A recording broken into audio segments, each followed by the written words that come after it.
안녕하세요. 책한민국입니다. 오늘 소개할 책은 완벽이라는 중독. 지은이는 토머스 커런, 런던 정치경제대학교 심리학과 교수이자 완벽주의에 대한 세계적인 전문가. BBC는 그의 획기적인 연구에 대해 수세대에 걸쳐 완벽주의를 비교한 최초의 연구라는 찬사를 보냈다. 완벽주의, 정신건강, 데이터 사이언스, 통계학 분야에서 다수의 논문을 발표했고 타임, 하버드 비즈니스 리뷰 등 세계적인 잡지에 기고했다. 가디언, 뉴욕 타임스, 이코노미스트, 월스트리트 저널, CNN 등 유수의 언론이 그의 연구를 비중 있게 다뤘고 2018년 그의 테드 강연 완벽주의에 대한 우리의 위험한 집착이 더 심해지고 있다는 320만 뷰를 기록하며 사회에 큰 파장을 일으켰다. 서구 세계 사람은 모두 완벽주의에 대한 환상으로 촘촘히 짜인 문화 속에서 살아간다. 이곳에서는 완벽한 삶과 라이프 스타일을 담은 이미지와 영상이 거리의 광고판, 영화 스크린, TV 세트, 광고와 소셜미디어 피드에서 현실을 과장해 보여주는 홀로그램처럼 튀어나온다. 우리가 완벽한 사람이어야만 행복하고 성공적으로 살 수 있으며 그 이상적인 모습에서 너무 멀리 벗어나면 모든 것이 무너져 내릴 거라고 가르치려 든다. 그리고 우리 마음 깊은 곳까지 침투해 여간에서는 사라지지 않을 불안감을 견고하게 굳히며 살아남는다. 그 불안감은 우리가 무엇을 손에 넣지 못했고 어떤 모습을 갖추지 못했으며 무엇을 이루지 못했는지에 대한 느낌이다. 면접을 보러 온 사람들은 완벽주의가 자신의 가장 큰 약점이라 꼽는다. 재계와 정계, 스포츠계와 예술계 지도자들은 성공의 비결이 완벽주의에 있다고 말한다. 유명인들과 라이프 코치들은 개인적인 성취를 거두기 위해 완벽주의를 극대화할 수 있는 여러 가지 방법을 가르쳐준다. 실제로 우리가 현대사회에서 일과 돈, 지위, 그리고 훌륭한 인생을 손에 넣을 미덕이라 여기는 것 대부분은 완벽주의의 가장 강력한 추진력을 만든다. 바로 어떤 대가를 치르더라도 무한히 성장하고 끊임없이 더 많은 것을 추구하겠다는 집착이다. 이 집착에 빠지면 우리가 치러야 할 대가는 기하급수적으로 커진다. 유행처럼 급속도로 퍼지는 번아웃과 정신적인 고통은 이 정신없이 바쁜 시대상을 특징적으로 보여준다. 우리는 저마다 특별한 방식으로 완벽주의에 괴로워한다. 하지만 우리의 여정은 우리가 다른 사람들에게 중요하다거나 사랑받기에 부족하다는 동일한 핵심 신념에서 시작한다. 너세니얼 호손이 1843년 발표한 단편소설 반점에서 저명한 과학자 에일먼은 흠잡을 데 없이 완벽한 여성인 조지아나와 결혼한다. 조지아나에게 흠이 있다면 단 하나, 왼 뺨에 난 작은 반점이었다. 조지아나는 남편에게 어떤 위험을 무릅써서라도 과학적 능력을 발휘해 자신의 결점을 고쳐달라고 애원한다. 유능한 화학자 에일먼은 치료약을 발견할 때까지 실험에 밤낮 없이 매진했지만 완벽한 약을 손에 넣지 못했다.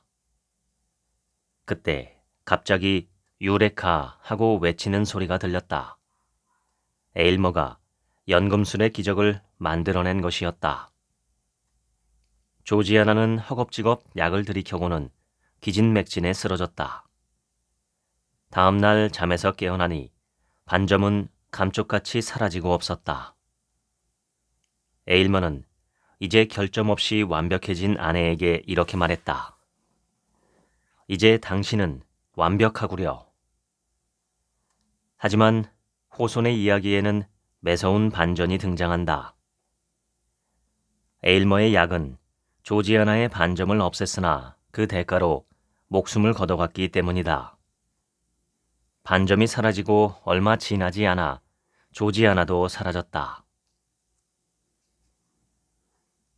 완벽해진다는 건 불가능한 목표이다. 완벽함은 측정할 수 없고 기준이 주관적이며 한낱 인간에게는 영원히 닿을 수 없는 곳에 있다. 완벽을 추구하는 일은 핵심을 흐리는 짓이자 헛수고이다. 완벽은 언제나 가능한 범위를 벗어나며 완벽을 좇는다는 건 희망 없는 모험과 같아서 여기에 노력을 쏟는 이들은 실로 대단한 대가를 치러야 한다. 우리의 행동 방식은 다른 사람들의 행동 방식에서 영향받는다. 우리는 새처럼 자유롭다고 생각하기를 좋아한다. 자신이 완전히 독특한 개체이며 자신을 둘러싼 대부분 사람과 확연히 다르다고 믿고 싶어 한다. 하지만 우리는 조금도 독특하지 않다. 우리는 본능에 따라 그저 남이 하는 대로 행동한다. 결코 무리에서 따돌림 당하거나 배척당하거나 파문당하고 싶어 하지 않는다. 매일 의식적이든 무의식적이든 사회적으로 용인되거나 평범한 범위 안에서 행동하려고 신중을 기한다. 우리가 생각하고 느끼고 행동하는 방식의 방향을 실제로 움직이는 건 어떤 신성한 인격이 아니라 사회적 바람이다. 특히 오늘날 우리의 내면을 가득 채운 두려움이나 의심에 시달릴 때 우리는 무리와 함께 움직이는 경향이 있다. 무리의 행동이 단연코 건강하지 않을 때조차도 그 뒤를 따른다. 최근 연구에 따르면 1. 성적, 외모, 양육, 스포츠나 라이프 스타일 어느 면에서든 우리는 불완전함을 견디지 못한다. 나는 대학 교수이자 전 세계에서 완벽주의를 연구하는 몇 안 되는 사람이다. 현장 최전방의 목소리에 따르면 완벽주의는 새로운 시대의 정신이다. 완벽주의는 개인적인 집착이 아니라 분명히 문화적인 집착이다. 집과 휴가, 자동차, 건강 프로그램, 화장품, 다이어트, 양육 팁, 라이프 코치, 생산성 향상 기술 등 어떤 주제에서든 우리는 결코 존재할 수 없는 무결점의 해탈을 찾아 삶과 라이프 스타일을 꾸준히 발전시키고 싶다는 충동을 품은 채 성취할 수 없는 완벽함의 홀로그램 속에서 살아간다. 우리는 한낱 인간에 지나지 않는다. 인정하고 싶지 않지만 모든 인간은 잘못을 저지르기 쉽고 결점투성이이며 기진맥진한 존재라는 사실을 마음속 깊이 알고 있다.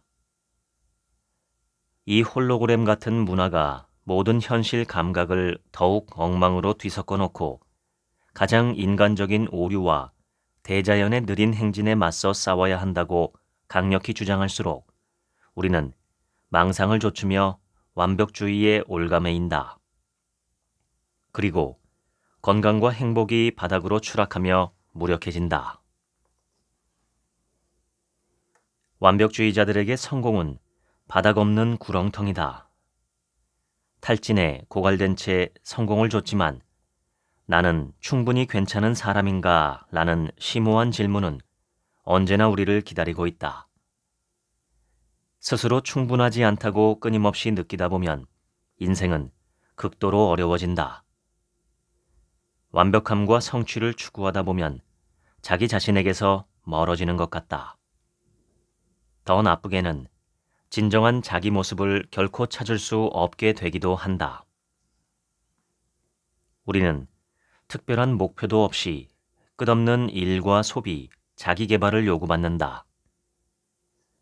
우리 문화가 깔아놓은 완벽주의의 덫에 빠지면 빠질수록 완벽주의는 삶에서 생명력을 앗아간다. 완벽주의는 상황이나 업무를 완벽하게 만드는 문제이거나 과제나 외모, 양육이나 인간관계 등에서 특별히 높은 기준을 적용하며 분투하는 문제가 아니다. 완벽주의는 그보다 훨씬 심오하다. 우리 자신을 완벽하게 만드는 것, 더 정확하게 말하자면 완벽하지 못한 자신을 완벽하게 만드는 문제이다. 인생을 방어적인 방식으로 겪어나가면서 모든 결점과 부족함을 주변 사람들이 보지 못하도록 남김없이 감춰야 한다. 수치심은 우리가 사랑받거나 인정받을 가치가 없다고 스스로 의식하는 감정이다. 수치심은 우리 정체성의 핵심을 이루는 집착이자 또 타인에게 우리가 얼마나 부족해 보일지 그 의식의 정수에 닿아 있는 강박이다. 완벽주의는 우리가 그다지 완벽하지 않으며 그 불완전함을 감춰야 한다는 결핍적인 핵심 신념에서 시작하는 생생하게 살아 숨쉬는 세계관이다. 나는 완벽해야 하고 완벽하지 않고는 아무것도 아니라는 존재 방식을 골자로 한다. 이러한 자아상은 자기 반감을 넘어선 자기 혐오의 형태를 띈다. 슬프게도 나는 여러 고성취 젊은이의 멘토로서 이런 식의 자기 혐오를 많이 목격했다. 앤이라는 학생은 정말 눈에 띄었다. 야망이 컸고 열심히 노력했으며 재능이 매우 뛰어났다. 하지만 앤은 자신이 이룬 성취에도 불구하고 그 성공을 늘 절망적인 실패로 회상했다. 앤은 1등으로는 너무 부족하며 자신이 얼마나 충분히 노력하지 않았는지 그리고 어떻게 자기 자신과 다른 사람들을 실망시키는지 이야기한다. 자기지향 완벽주의자들에게는 엄청나게 노력한다는 사실 자체가 자신이 전혀 똑똑하거나 재능 있지 않다는 증거가 된다. 완벽해지려는 욕구는 그저 자신을 격하게 혐오스러워하게 만드는 불완전성을 확대할 뿐이다. 이런 두려움을 가장 많이 목격할 수 있는 곳 가운데 하나는 바로 연예계이다. 연예인들은 끊임없이 확대경 아래에서 살아가고 있으며 가차없는 실적과 이상형의 외모라는 압박에서 벗어나지 못한다. 이런 이유로 많은 유명인이 스스로 완벽주의자라고 인정한다. 데미 로바토의 이야기는 특히 이를 구체적으로 보여준다. 배우이자 가수로서 뛰어난 재능을 지닌 로바토는 놀라울 정도로 성공적인 커리어를 이뤘으나 그 성공에는 개인적인 희생이 엄청나게 뒤따랐다. 로바토는 이렇게 말했다. 저는 어릴 때부터 완벽주의자였어요. 제 삶에 유명세가 스며들면서 제가 하고 싶은 노래보다는 사람들이 좋아할 것 같은 노래를 부르고 어떤 특별한 모습을 보여야 한다고 압박을 느끼기 시작했죠. 불가능한 기준을 충족해야 한다는 어마어마한 압박감이 있었어요. 바르게 보여야 하고 똑똑해야 하고 날씬해야 하고 재능 있고 인기가 많아야 해요. 모든 사람을 위해 뭐든지 되어줘야 한다고 느끼죠. 스티브 잡스는 1996년 망해가는 회사였던 애플을 오늘날 1조 달러 규모의 다국적 기업으로 바꿔놓았다고 널리 인정받는다. 잡스는 월터 아이작슨이 전기 스티브 잡스에서 밝혔듯 분명 복잡한 사람이었다. 잡스의 인생과 성격에는 분명 극도로 엉망진창인 면들이 있었어요. 잡스의 아내 로린 파월이 아이작슨에게 말했다. 완벽주의는 스티브 잡스를 갉아먹은 병이었다. 말콤 글래드웰은 뉴요커에 기고했던 글 가운데서 뉴욕의 한 호텔에서 잡스가 실내 장식에 엄격한 기준을 들이댔던 일화를 인용했다. 잡스는 언론 인터뷰를 위해 뉴욕의 호텔 스위트룸에 도착해 밤 10시가 되자 피아노 위치를 바꿔야 하고 딸기가 부족하며 꽃은 칼라로 교체해달라고 말했다.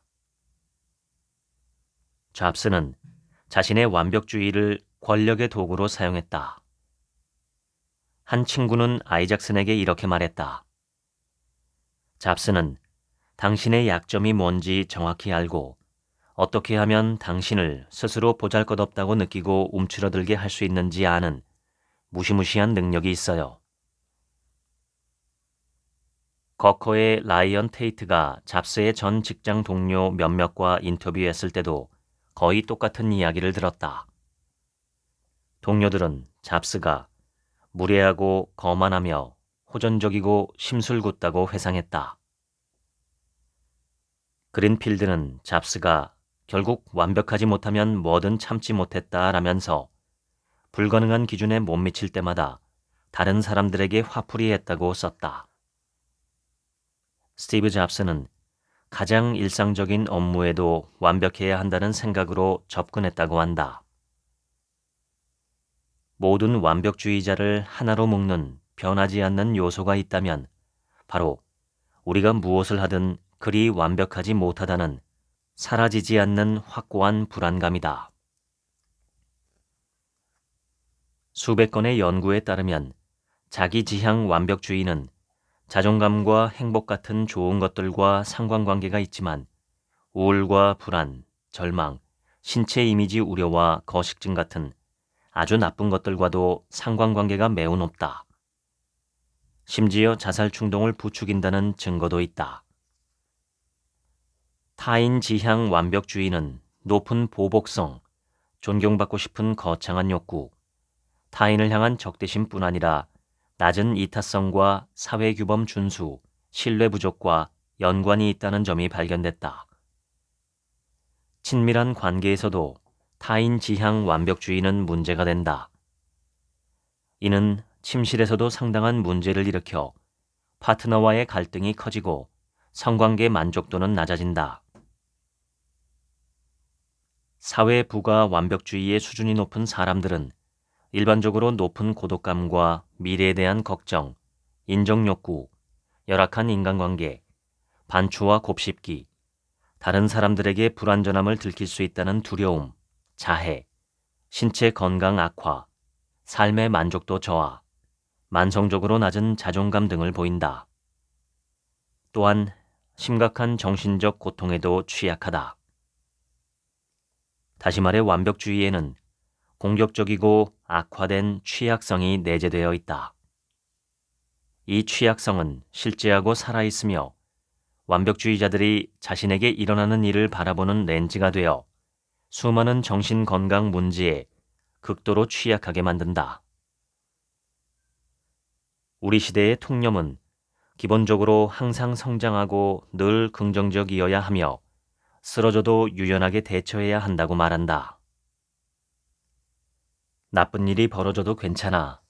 툭툭 털고 다시 일어나 다음에 더 좋은 결과를 내기 위해 계속 노력해야 해.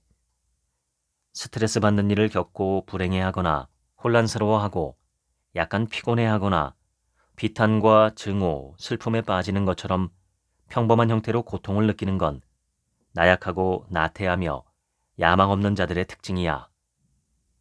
강해져야 해. 타협을 모르고 겁 따위는 없어야 하지. 우리는 완벽주의가 우리를 아프게 한다는 사실을 당연하게 여긴다. 그 아픔이 나를 파괴하는 게 아니라 잘 살아가게 하는 비결이라 생각하기 때문이다. 완벽주의는 스트레스를 증폭시킨다. 우리가 애써 만들어낸 완벽한 외적 페르소나를 구하려고 필사적으로 노력하면서 갑옷의 틈새에 과민하게 만든다. 스트레스로 가득한 환경을 경험하면 우리는 다른 사람들이 우리를 어떻게 볼지 걱정하게 된다. 타인의 평가에 대해 고심하며 우리가 생각했던 사람이 되지 못했다는데 남의 이목을 몹시 신경 쓴다. 이런 경향은 실험으로도 확인됐다. 연구자들이 사람들을 실험실에 모아놓고 여러 명 앞에서 발표해야 하거나 경쟁에서 실패하는 등 스트레스 받을 만한 환경에 노출시킬 때마다 완벽주의 성향이 높은 사람들은 언제나 가장 두려워하고 가장 죄책감에 시달리며 가장 수치스러워하는 것으로 나타났다. 완벽주의자들은 이런 감정에 시달리면서도 놀라울 정도로 기민하게 대처할 수 있다. 매우 심각한 스트레스에 직면했을 때나 혹독한 자기 비판에 시달릴 때도 아주 오랫동안 완벽한 삶을 사는 척할 수 있다. 연구에 따르면 완벽주의 성향이 강한 사람들은 좌절을 마주했을 때 안락함을 버리고 꾸준히 버텨내며 특히 직장에서 꽤 강박적인 행동을 보이는 경향이 있다. 세상은 TV 화면에 비치거나 공항 광고판에 묘사되거나 소셜미디어 피드에 퍼져 있는 것 같은 이상향이 아니다. 지저분하고 혼란스러우며 무질서한 곳이다. 좌절, 번거로운 일들, 실패, 실수, 해고, 실현, 낙오 등은 모두 인생의 일부이다. 우리가 하려는 거의 모든 일은 진행 과정에서 거스를 수 없는 저항에 부딪힌다. 하지만 바람의 방향이나 조수의 흐름을 바꿀 수 없듯 우리는 그 사실을 통제할 수 없다. 종종 아무런 이유도 없이 예측할 수 없는 세상의 소용돌이에 휘말린다. 이는 그저 운명일 뿐 개인적인 문제가 아니다. 이 세상에서 벌어지는 일 가운데 대다수가 통제 밖에 있다는 사실을 우리 완벽주의자들이 받아들일 수 있다면 좋을 텐데, 우리가 평정심을 가지고 삶의 궤적을 차분히 바라볼 수만 있다면 얼마나 건강해질까. 그러나 우리는 나쁜 일이 벌어질 때마다 죄책감을 느끼고 좌절을 겪을 때마다 이를 우리에게 구제할 수 없는 결함이 있다는 또 다른 증거로 받아들인다. 죽지 않을 만큼의 고통은 나를 더 강하게 만든다라는 니체의 격언과 반대로 완벽주의자들은 역경을 헤쳐나가는 동안 강해지지 않는다. 이들은 약해진다. 완벽은 인간의 궁극적인 환상이다. 완벽이란 우주에 존재하지 않는다. 당신이 완벽주의자라면 무슨 일을 하든 패자가 될 수밖에 없다. 완벽주의의 긍정적인 면이 있는가 하는 문제는 오랜 논쟁거리이다. 많은 논문에서 자기지향 완벽주의와 동기부여된 성과 사이에 연관성이 있다고 보고한다. 완벽주의는 학교, 스포츠, 업무 등 다양한 영역에서 동기를 부여하는 매우 강력한 힘으로 작용하며 강한 직업 윤리와도 연결되어 가장 일상적인 업무에서도 집요하게 끈기를 발휘하는 데 기여했다. 심지어 일중독과 같은 병적인 형태의 노력에도 기여할 수 있다는 설득력 있는 증거도 있다. 최근 한 메타 분석에서는 완벽주의와 생산성이나 생산량 숫자 같은 업무 능력의 상관관계를 살펴봤다. 하지만 10건의 연구를 통틀어 자기지향 완벽주의를 포함해 완벽주의의 정도가 업무 성과와 공유한 분산은 0, 0, 무였다. 겉보기의 자기지향 완벽주의는 직장에서의 성공과 아무 관계가 없었다. 당혹스러운 결과이다. 자기지향 완벽주의자들이 투자하는 시간과 밤샘 작업, 사소한 일에도 쏟는 순수한 노력 등을 고려하면 훨씬 더 크게 성공해야 한다고 생각할 수 있기 때문이다. 하지만 그렇지 않다. 대신 이 메타 분석 결과는 성공의 역설을 일부 보여준다. 완벽주의자들이 성공하기 위해 하는 행동들이 결국 성공의 기회를 방해한다는 역설이다. 다시 말해 완벽주의자들은 확실한 이득도 없이 상당한 고통을 감내하고 있다. 2018년 초 나는 패트릭 고드로의 연구실에서 대담을 하려고 오타와로 갔다. 패트릭은 오타와 대학교에서 완벽주의를 연구하는 프랑스계 캐나다인 심리학자이다. 패트릭이 보기에 완벽주의자들은 비료를 과하게 준 농작물에 가깝다. 처음에 비료를 주면 농작물은 순조롭게 화학물질을 흡수해 성장을 촉진하는 데 사용한다. 하지만 어느 정도 자란 뒤에는 점차 더디게 반응한다. 더 크게 키우려고 비료를 더 많이 뿌리면 농작물은 오염되고 시들고 만다. 성장을 촉진하기는커녕 정확히 반대의 효과를 낸다. 패트릭이 궁극적으로 이야기하려던 바는 인간의 노력은 농작물의 성장과 같이 한계가 없지 않다는 것이다. 우리는 영원히 전진할 수 없으며 어느 순간 한계점을 넘어가면 결국 자기 자신을 망가뜨리고 만다. 결국 더 노력해 성과를 향상하려는 행위는 영으로 소멸된다. 거기서 멈추지 않고 더 많은 노력이 더 많은 성과와 전혀 다르다는 사실을 인식하지 못하면 더 많은 노력이 역효과를 일으킨다. 이 구역이 바로 완벽주의자들이 자주 빠지는 곳이다. 캐나다 출신 심리학자 푸샤 시로이스는 패트릭에게 동의했다. 그녀는 완벽주의가 성과를 저해한다고 생각한다. 과하게 노력할 뿐 아니라 이른바 자기 통제가 지나쳐 지치기 때문이다. 그 결과 번아웃, 즉 탈진, 냉소, 만성적으로 낮은 성취감을 느끼는 증후군을 얻는다. 연구에 따르면 완벽주의, 특히나 사회부가 완벽주의는 번아웃과 놀라울 정도로 연관성이 크다. 번아웃은 완벽주의자들이 엄청나게 노력했는데도 딱히 완벽주의적이지 않은 사람들보다 크게 성공하지 못하는 이유이다. 이들은 늦은 밤까지 야근하느라 충분히 수면하지 못하고 쉬어야 할 시간에 일하고 친구들을 만날 시간에 일을 처리한다. 완벽주의자들은 다른 사람들이 훨씬 적게 노력하고 훨씬 많이 쉬면서도 똑같은 성취를 거두는 모습을 어리둥절하게 바라보게 된다. 실패는 인생의 필수품이다. 성공은 달콤하지만 실패는 인간으로 산다는 것이 무슨 의미인지 적나라하게 드러낸다. 하지만 완벽주의자들이 실패했을 때 하는 행동은 따로 있다. 바로 후속적인 노력을 자제하는 것이다. 시도하지 않은 일은 실패할 수도 없기 때문이다. 다시 말해 완벽주의자들은 미루기를, 노력과 도전, 실패를 인지적이고 정서적인 피해 없이 빠져나가려는 방법으로 사용한다. 그 결과 이들은 의무가 아닌 회의와 대담, 면접 등 자신이 불리하게 평가받을 가능성이 매우 높아 보이는 상황이라면 거의 다 피해간다.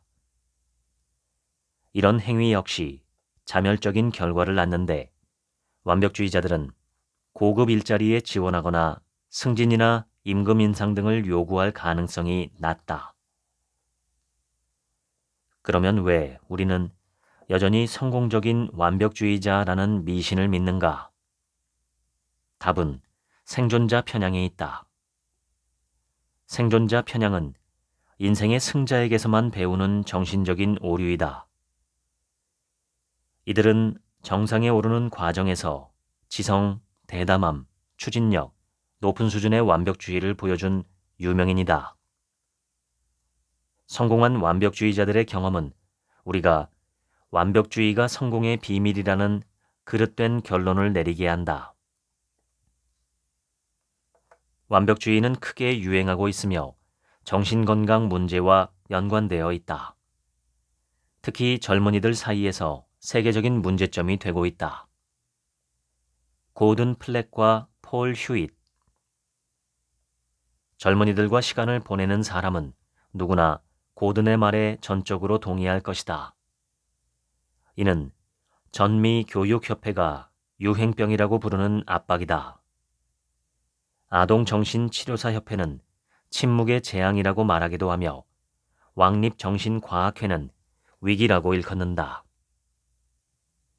2017년 실시한 한 조사에서는 토론토 초중고 학생 약 2만 5천 명에게 완벽해져야 한다는 필요성을 느끼는지 물었다. 2명 중 1명 이상이 그렇다고 대답했고 이것만으로 충분히 심각한데 초등학생 34%와 중고등학생 48%는 한 발 더 나아가 모든 면에서 신체적으로 완벽하게 보여야 한다는 특별한 압박을 느낀다고 대답했다. 영국의 걸 가이딩이 의뢰한 2016년 보고서에서도 비슷한 흐름이 발견됐다. 자료에 따르면 11세에서 16세 사이의 소녀 46%와 17세에서 21세 사이의 소녀 61%가 완벽해져야 할 필요를 느낀다고 말했다. 5년 전인 2011년도 보고서와 비교해 각각 77%와 165% 증가했다. 폴과 고든이 실시한 서사적 검토에 따르면 어린이와 청소년의 약 3분의 1이 최근 높은 수준의 완벽주의를 보인다. 이는 당장은 아니더라도 미래의 문제를 야기한다.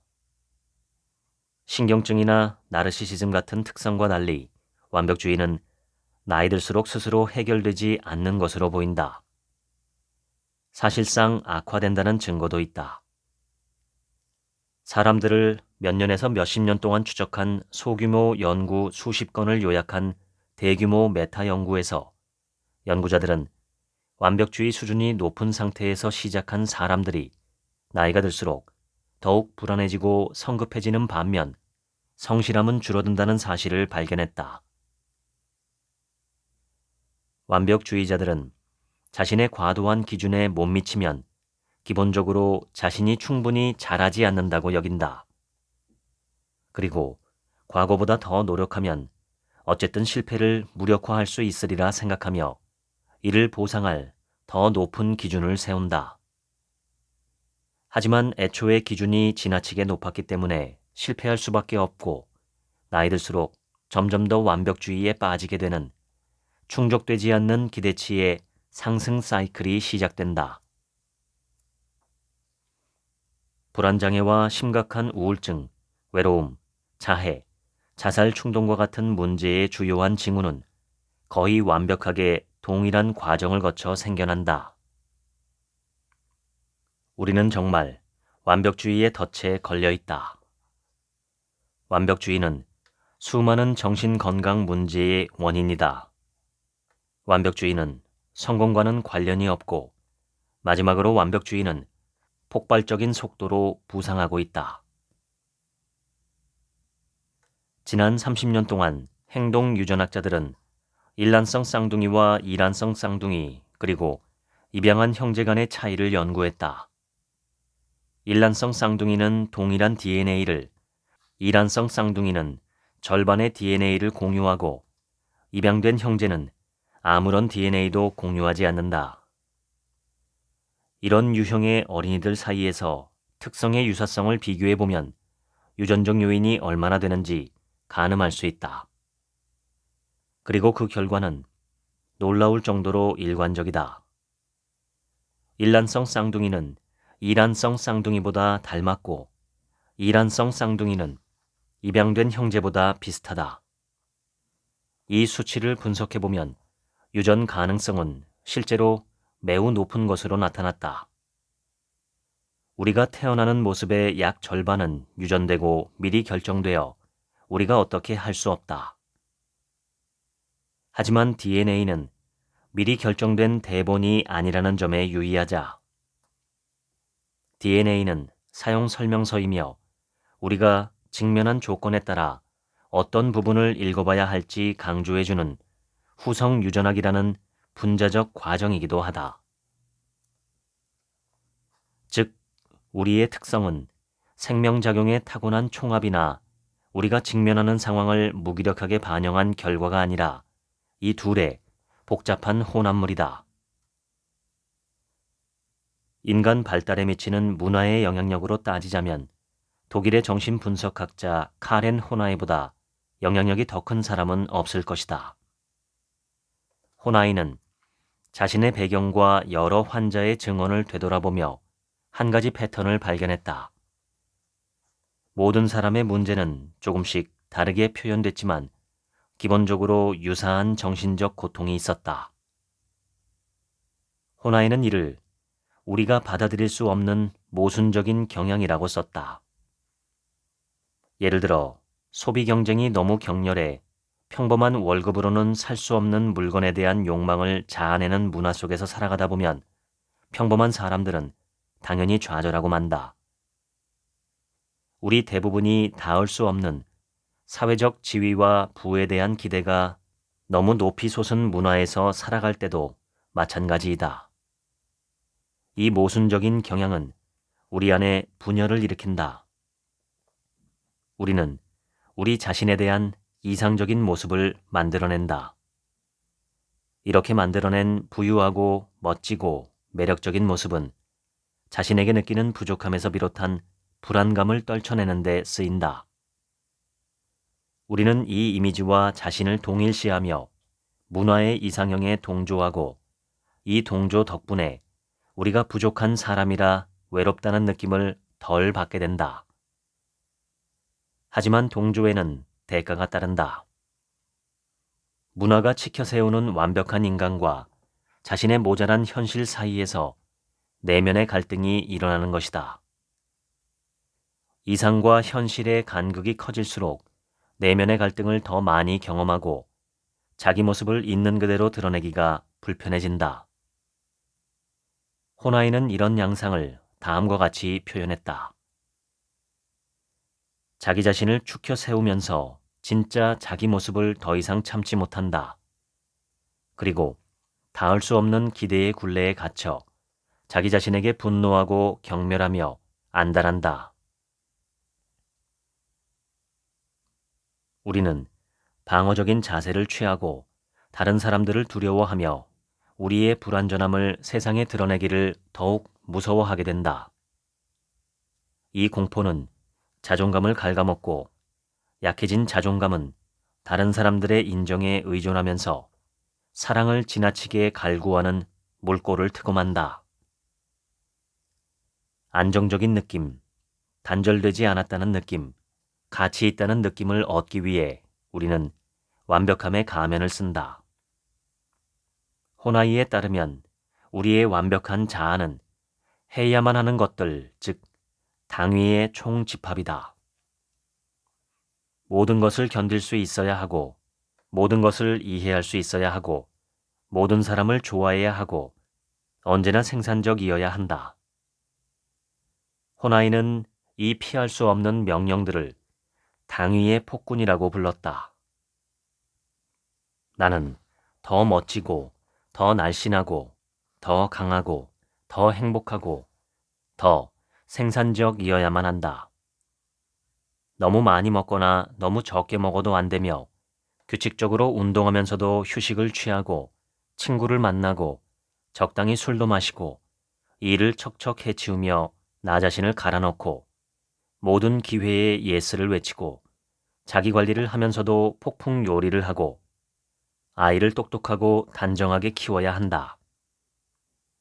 이 다급하고 가끔은 상충적인 명령을 우리는 자주 우리 자신에게 쏟아붓고 사회 역시 우리에게 쏟아댄다.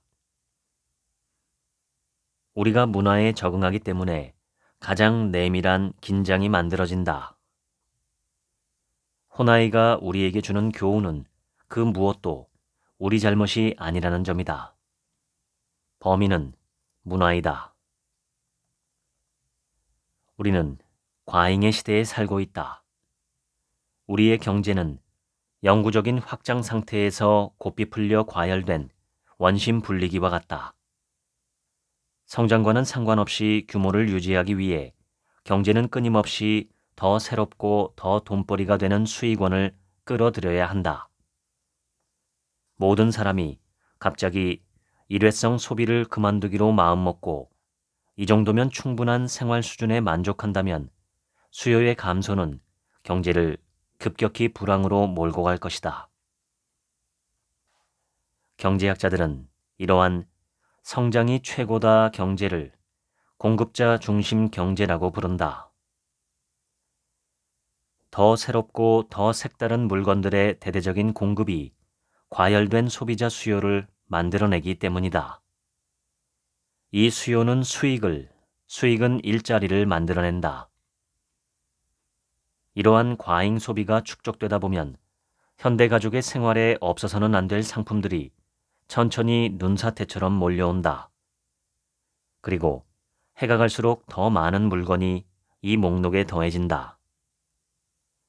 미국 소매 매출액은 2012년 4조 3천억 달러에서 2021년 6조 6천억 달러로 무려 6조 달러를 훌쩍 넘어섰다.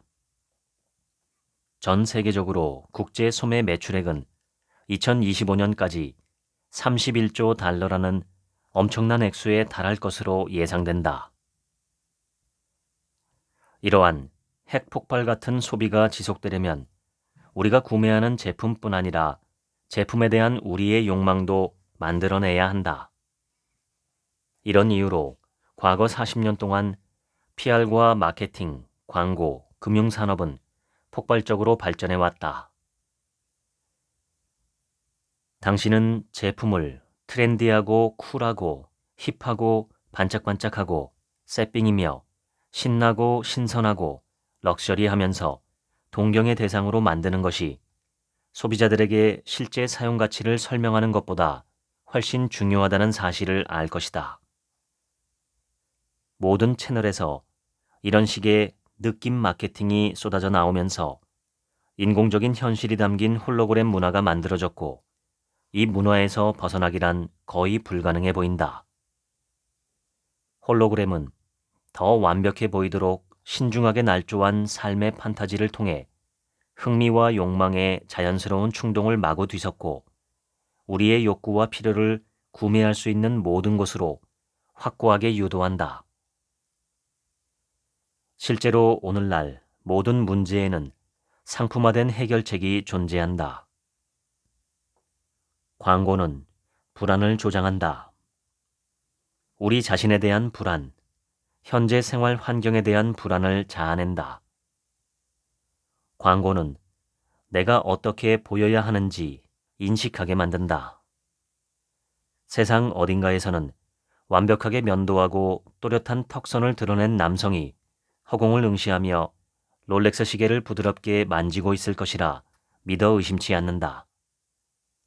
하지만 내가 아무리 멋들어지게 차려입고 주름 방지 크림을 덕지덕지 발라도 나는 그 남성이 될 수 없다. 솔직히 광고판을 올려다보며 끝내주는 시계를 탐하는 대부분의 남자가 그렇게 되지 못할 것이다.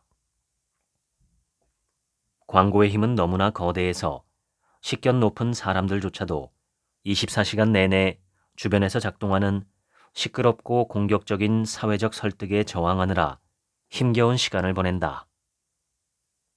이 전체성 탓에 대다수 사람이 자기 수용에 어려움을 겪는다.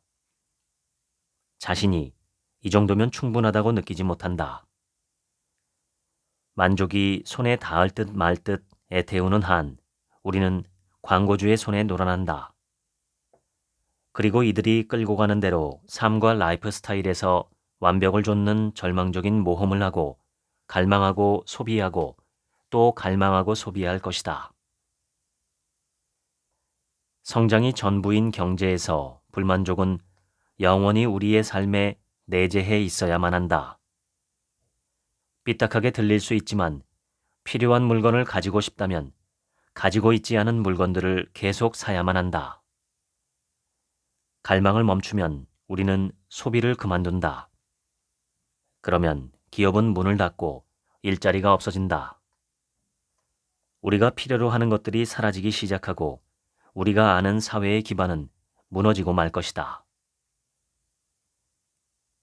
인기 있는 자기계발서와 다큐멘터리, TV쇼, 테드 토크, 웰리스 웹사이트는 곳곳에 만연한 절대 충분하지 못하다는 기분을 극복하게 해준다는 각종 조언과 요령, 생활 속 꿀팁으로 넘쳐난다. 하지만 행위 주체성의 착각은 이런 궁금증을 일으킨다. 우리는 그런 감정이 어떻게 완전하고 철저하게 장착됐는지 진정으로 이해하는가? 충분히 부유하지 못하고, 충분히 멋지지 못하고, 충분히 매력적이지 못하고, 충분히 생산적이지 못하다고 느끼는 이 모든 감정은 자기 돌봄이나 긍정적인 생각 정도로 툭 털고 갈 수 있는 성가신 특징세 같은 것이 아니다.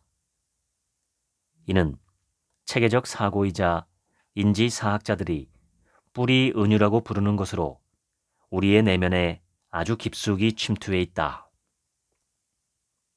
그래서 우리는 진심으로 충분하지 않다고 느끼거나 끊임없이 자신을 갱신하고 개선해야 한다고 믿으며 그것을 인간 본성의 조건이라고 생각한다. 하지만 이는 사실이 아니다. 현실은 훨씬 더 불길하다. 더 많은 것을 얻으려는 우리의 집단적 아우성 아래에는 결핍적인 사고가 깔려 있다. 결핍적인 사고는 자신이 과연 충분한 사람인지에 대해 지속해서 불안하게 의문하도록 붙들어 놓으며 우리 경제가 우리에게 반복해서 가르쳐야만 하고 계속 가르치려는 사회적으로 길들여진 사고방식이다. 우리가 갑자기 그 생각에서 깨어나 그런 식으로 생각하기를 멈추고 삶을 계속 갱신하거나 개선할 필요가 없다고 깨달을 때 다른 모든 것도 멈추기 때문이다. 현대 사회의 구조는 우리의 불만족으로 짜여 있다. 광고주들이 탄생시킨 여러 불완전함이 과장되면서 우리는 언제나 고도의 소비를 확장시키고 나아가 경제 역시 언제나 고도 성장을 확대해 나간다. 우리에게는 무엇을 가져야 하고 어떤 사람이 되어야 하는지에 관한 메시지가 쏟아지고 있다. 하지만 요즘은 값싼 수입품과 풍요로운 소비자 신용 덕분에 대다수는 필요하다고 들은 물건을 살 수 있게 됐다. 우리는 부족하지 않다. 옛 세대들과 비교하면 분명히 그렇다. 오히려 우리는 너무 많은 것을, 그것도 우리에게 필요한 정도보다 훨씬 더 많이 누릴 수 있게 됐다. 깨어있는 시간 대부분을 소비자 문화의 표상들 사이에서 허우적거리고 있는데도 우리는 여전히 만성적으로 불안하고 어느 때보다 불만족스럽다. 더 크고 더 좋은 것을 바라는 문화에서 살아가다 보면 얼마나 부자인지와 상관없이 욕망은 한계에 도달하게 된다. 카렌 호나이에 의하면 이 모순은 단순히 물질적인 결핍과는 다르다. 이는 기본적인 내적 갈등의 뿌리이다. 즉, 우리가 누구인지와 문화가 우리에게 어떤 사람이 되어야 하는지 말해주는 것 간의 갈등이다. 1970년대 사람들은 좋은 인생의 의미가 무엇이냐는 질문에 행복한 결혼과 자녀, 만족스러운 일 또는 사회를 개선하는 활동을 하는 것 등으로 답하는 경향이 있었다. 1990년대 사람들에게 똑같이 질문하자 이들은 별장, 새 TV, 최신 유행옷, 그리고 보통은 아주 많은 돈 같은 것을 답했다. 1980년대 태어난 미국인 중 적어도 80%는 인생에서 가장 중요한 목표로 물질적으로 부자가 되는 것을 꼽았다. 미국의 경제학자 리처드 이스털리는 부가 사람의 행복에 미치는 영향을 조사하는 고전적인 연구에서 돈과 물건이 더 많다고 해서 더 행복하지는 않다고 분명하게 결론지었다. 그의 분석에 따르면 일단 한 국가가 일정한 부의 한계점에 도달하면 추가적으로 부유해진다고 해서 국민 행복 지수가 오르지는 않는다는 사실이 일관되게 드러난다. 소득 수준에서도 같은 결과가 나타난다. 1940년대에서 1990년대 사이 미국의 소득은 급증했는데도 같은 기간 미국인들이 보고한 행복의 일반적인 수준은 거의 변하지 않았다.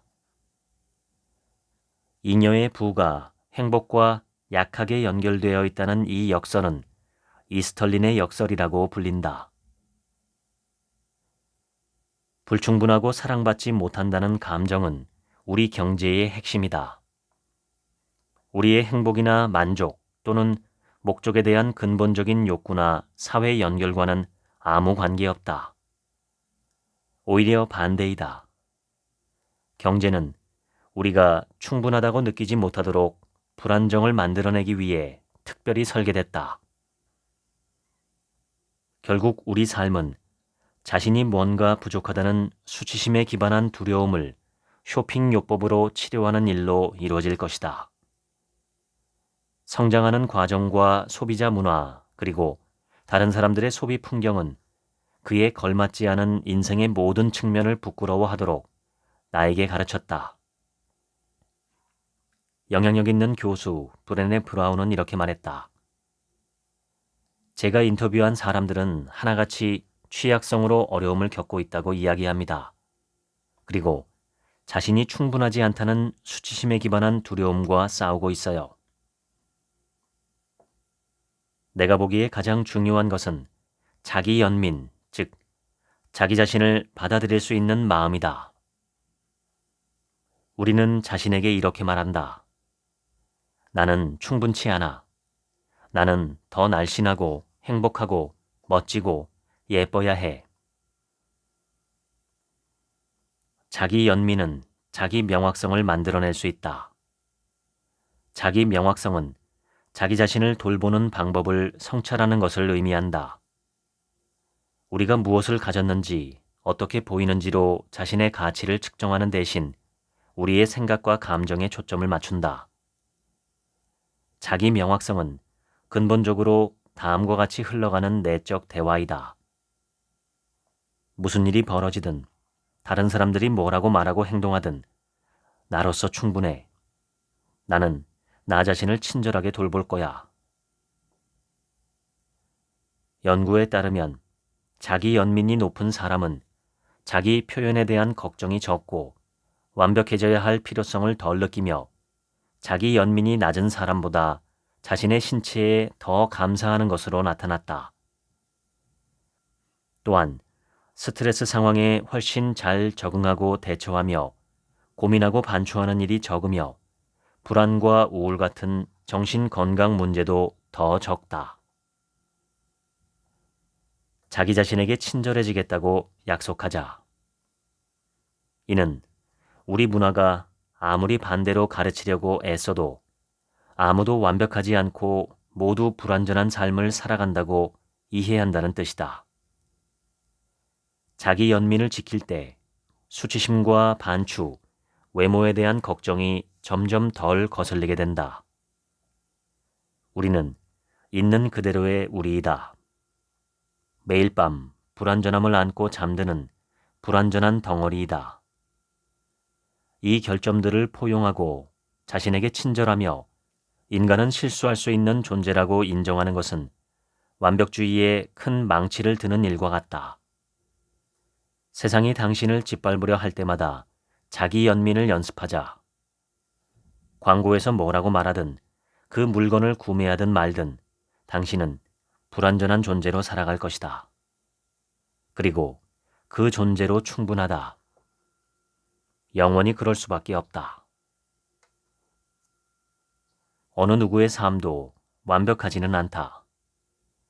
우리는 혼란스러운 시간, 환희의 시간, 비극의 순간, 승진, 해고, 건강 문제, 가슴 아픈 순간을 모두 거친다. 그리고 우리 삶은 그저 계속된다. 특별한 것도 평범하지 않은 것도 없다. 그저 평범하고 단조로운 일상일 뿐이다. 과열된 성장에 의지하는 경제체제에 사는 우리는 언제 어디서든 과소비하고 과로해야 한다. 모든 평면 TV, 스마트폰, 광고판, 포스터를 통해 인생은 커다란 파티이고 필요한 제품은 모두 준비되어 있으며 언제나 업그레이드되고 지금보다 완벽해질 수 있다고 끊임없이 듣게 된다. 내가 언급하지 않은 것이 하나 있다. 파티 초대장 뒷면에 아주 작은 글씨로 중요한 조항이 쓰여 있다는 점이다. 공짜는 없습니다. 가난하고 운이 좋지 못하며 지칠 대로 지쳤거나 기운이 없다면 그건 그 사람 잘못이고 그 사람이 책임져야 할 문제이다.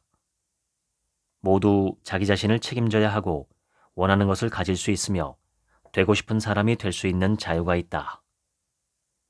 충분히 열심히 노력하기만 하면 된다. 능력주의라 부르는 이 체제에서 우리는 항상 자신이 가치 있는 사람이라고 증명해야 한다. 열심히 노력하고 자격증과 명문대 학위, 수료증, 증명서 등을 모아 구직시장에서 최대한 높은 값에 팔아라. 그러나 모든 사람이 승자가 되는 것은 아니다. 사실 사회계층은 꼭대기로 갈수록 좁아지므로 대부분 사람은 패배할 수밖에 없다. 그리고 완곡하게 표현해서 뒤에 남은 사람들에게는 능력주의가 미치는 영향은 상당히 다르다. 철학자 알랭 드 보통은 능력주의가 투쟁의 상처에 수치심이라는 모욕을 더한다라고 썼다. 국제구호단체 옥스팜에 따르면 엘리트층 부의 3분의 1이 상속 재산에서 나오고 또 다른 3분의 1은 정부와의 관계에서 생겨난다. 그리고 나머지 대부분은 원자재와 금융상품, 부동산 등의 자산에서 걷어낸 수익에서 나온다. 문자 그대로 돈이 돈을 낳는다. 점점 더 많은 사람이 능력주의가 불평등의 연막이라는 사실을 깨닫기 시작할 것이다. 실제로 브렉시트, 트럼프, 르펜, 멜로니 등 서구 사회에 퍼져나가는 사회적 불안의 파장은 이미 그런 일이 벌어지고 있음을 시사한다. 2018년 미국의 자선단체 로버트 우드 존슨 재단은 청년들의 행복감을 조사했다. 정신질환의 급증을 배경으로 이들은 젊은이들의 건강과 행복을 지속적으로 저해하는 가장 시급한 요인이 무엇인지 파악하고자 했다. 빈곤, 트라우마, 차별과 같이 우리가 불이익과 연관짓는 전형적인 요인들이 항상 등장했다. 하지만 연구자들이 반복해서 발견한 또 다른 위험이 있었다. 이번엔 혜택을 더 많이 받은 젊은이들을 괴롭히는 위험이었다. 그 위험은 바로 탁월해야 한다는 지나친 압박이었다. 듀크 대학교의 최근 연구에 따르면 학생들은 무심하게 완벽해야 한다는 압박을 느낀다. 다시 말해, 똑똑하고 날씬하고 멋지고 매력적이며 인기도 많아야 한다. 땀 한 방울 흘리지 않고 말이다. 스탠퍼드에서는 이런 모습을 오리 증후군이라고 부른다. 오리는 언제나 물 위를 우아하게 미끄러지지만 수면 아래로는 미친 듯이 발을 젓고 있기 때문이다. 학생들은 완벽주의에서 비롯한 고민을 온몸으로 뿜어내고 있다. 조만간 우리는 이 사실을 직시해야 할 것이다. 능력주의가 학교와 대학 그리고 광범위한 경제 안에 구축해놓은 불가능한 기대치가 젊은이들을 압도하고 완벽주의의 촉수에 속수무책으로 넘어가게 만들고 있다는 사실을 인지해야 한다. 있는 그대로 드러낼 수 있다면 지금 내 모습은 그걸로 충분하다. 칼 로저스. 절대 충분하지 않다는 덫에 걸렸을 때 유일하게 중요한 방법은 완벽해지는 것이라 확신할 때 우리는 완벽주의가 문제라고 생각하지 않는다. 오히려 그 반대이다. 완벽주의가 세상에서 나를 떠받쳐주는 유일한 존재라고 생각하는 동안 주변 모든 것은 불길에 휩싸이고 만다. 하지만 완벽주의는 영광의 휘장이 아니며 세상에서 당신을 떠받쳐주지도 않는다. 완벽주의는 그 근원에서 보면 결핍적인 사고에 대한 반응이다. 그 결핍적인 사고가 지나치게 극단적이다 보니 우리는 평생 수치심의 그늘에 산다. 우리가 가지지 못한 것, 우리가 보이지 못하는 모습, 그리고 우리가 하지 못한 일들에 대한 수치심은 성공의 상징이 아니다. 우리를 생생하게 인간으로 만들어주는 바로 그 존재, 즉 우리의 결점에 대한 혐오일 뿐이다. 당신은 존재 그대로 충분하다. 우리는 완벽주의의 악순환을 끊을 수 있다. 하지만 먼저 우리가 통제할 수 있는 것들에는 한계가 있다는 사실을 인식하고 받아들여야 한다. 우리의 꿈은 자주 아무런 경고도 없이 산산이 부서지고 상황은 우리가 계획하지 않았던 방향으로 펼쳐질 수 있다. 비결은 우리 경제가 바라는 대로 후회와 자기 혐오의 늪에 빠지는 것이 아니라 무슨 일이 있어도 시간은 여전히 흐르고 우리는 계속 존재한다는 사실을 알고 조작할 수 없는 현실 속에서 만족스럽게 살아가려고 노력하는 것이다. 이것은 바로 수용이다. 움직이고 숨쉬고 존재하는 단순한 행위만으로 우리는 소중하다는 것, 즉 우리는 충분하다는 사실을 받아들이자. 그리고 우리의 잘못 없이도 문화는 계속해서 불안을 주입하려 할 것이라는 사실을 받아들이자. 우리는 우리가 해야 하는 방식으로 반응할 필요가 없고 끊임없이 상황을 개선할 필요도 없으며 완벽해야 할 필요도 없이 그 현실을 받아들일 수 있다. 호나이는 위협적일 수도 있는 세상에서 자신을 수용하는 일은 온전히 실현할 수 없을 어려운 여정이 되겠지만 그래도 여전히 전폭적으로 헌신할 가치가 매우 크다고 말했다. 완벽의 가면을 벗어던지고 이상화된 이미지를 내려놓고 다른 사람들에게 공개할 수 있다면 호나이 자신이 그랬듯 진짜 자신과 가까워질 수 있다는 기쁨을 점점 더 크게 경험할 것이다. 지금까지 완벽이라는 중독 읽어드렸습니다. 지금부턴 제 얘기입니다. 이 책에서 가장 인상적이었던 대목은 완벽주의가 현재의 자기 자신에 대한 혐오라는 것입니다. 완벽이라는 한자어 말뜻 자체는 완전하게 둥그런 구슬이란 뜻입니다. 조금도 어그러진 곳이 없이 완벽한 구 모양을 이룬 구슬이란 뜻이죠. 사실 그러한 구슬은 만들어낼 수 없다는 뜻에서 불가능한 희망사항과 이상향을 가리키는 표현입니다. 그래서 완벽을 추구하는 사람은 항상 실패를 맛볼 수밖에 없습니다. 그런데 문제는 현대사회의 경제나 문화 시스템이 완벽주의를 부추겨서 이득을 취하는 구조로 만들어져 있기 때문에 현대인들은 과거와 비교할 때 여러 가지 면에서 훨씬 좋은 환경에서 살고 있음에도 불구하고 삶에 대한 만족도나 자기 자신에 대한 만족도는 훨씬 떨어진다는 것입니다. 진정한 행복은 마음의 평화와 만족입니다. 그러니까 우리는 물질적으로는 점점 더 풍요로워지면서 동시에 심리적으로는 점점 더 불행해지고 있습니다. 저자 스스로도 완벽주의로 고통을 받았던 사람입니다. 저자는 이러한 개인적 완벽주의나 사회문화적 완벽주의의 추세를 극복하기 위해 5가지의 해법을 제시합니다. 첫 번째는 자기 자신에 대한 근본적 수용입니다. 이것은 나의 인간으로서의 불완전함을 직시하고 나 자신이나 내 인생 전체가 완벽할 수 없다는 사실을 진심으로 인정하고 그로 인해 더 이상 괴로워하지 않는 일입니다. 두 번째는 끝없는 양적 팽창만을 추구하는 현재의 경제 시스템에 대한 수정입니다. 구체적인 방법은 많이 나와 있지 않지만 하나의 예로 저자는 기본소득을 주장합니다. 세 번째는 만인의 만인에 대한 비교라고도 볼 수 있는 무한 경쟁의 의식을 보다 현명한 의식과 문화로 교체하는 것입니다. 네 번째는 완벽주의 자체의 폐해를 직시하는 것입니다. 물질주의와 완벽주의의 급부상으로 인해 인류는 급격하게 불행해지고 있습니다. 이것은 전 세계 각국의 정신건강 지표가 악화되는 것으로 분명하게 드러납니다. 사실 물질 자체는 나쁜 것이 아닌데 물질이 가장 소중하다고 생각하는 물질주의가 나쁜 것이지요.